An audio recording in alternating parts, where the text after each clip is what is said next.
coronavirus. It's the pandemic that keeps on going long after it should, like a zombie on The Walking Dead, or just The Walking Dead.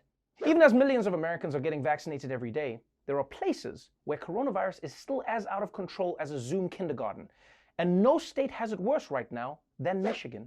As new cases of COVID-19 surge in Michigan, state leaders are begging for a surge of vaccines. Think about surging vaccines into the state of Michigan. Some national health experts are rallying behind them. We need to get in the habit of trying to surge resources into those hotspots. And Michigan is a hotspot. COVID-19 positivity rates haven't been this high here since the start of the pandemic, and hospitalizations are nearing peak levels. The Biden administration so far sticking to its plan of doling out vaccines based on population. When you take it away from one state, you never know where you're going to have another surge.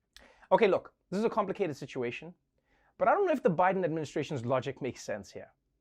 You can't move vaccines from other states because they might get a surge?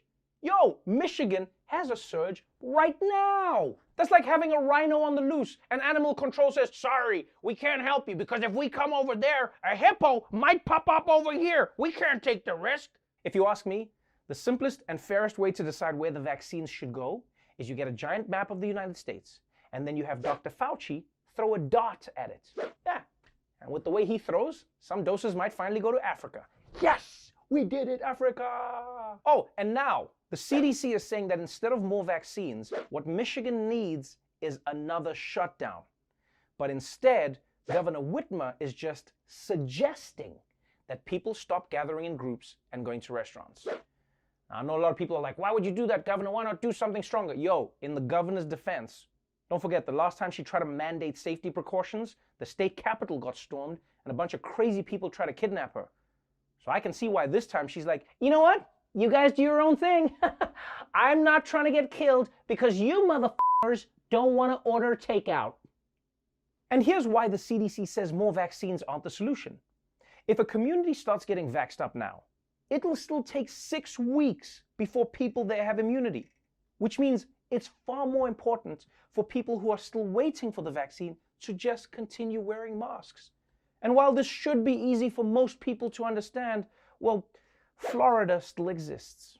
A new study found continued mask use could save 14,000 lives across the U.S. They say even the vaccinated should wear masks because of new COVID strains. But down in Florida, defiance in Fort Lauderdale, where a crowd in the hundreds gathered for what was billed as a million maskless march, burning their face coverings. All while Florida continues to see increases in cases and deaths, experts pointing to mostly maskless spring break celebrations as a factor. Wow. What a dream protest for Trump supporters. You get to destroy your mosque and increase carbon emissions. Woo! And in fact, according to a new poll, burning pile of mosques is now the front runner in Florida's next Senate race. For real though, people, this protest was ridiculous. Especially at the end when Matt Gaetz threw his phone into the fire. I mean, that was just weird. Why would he? Oh. On the other hand though, we are talking about Florida here. So I'm just impressed that they took off their masks before they lit them on fire. Oh, and just by the way, can you please stop calling your shit million something march, right?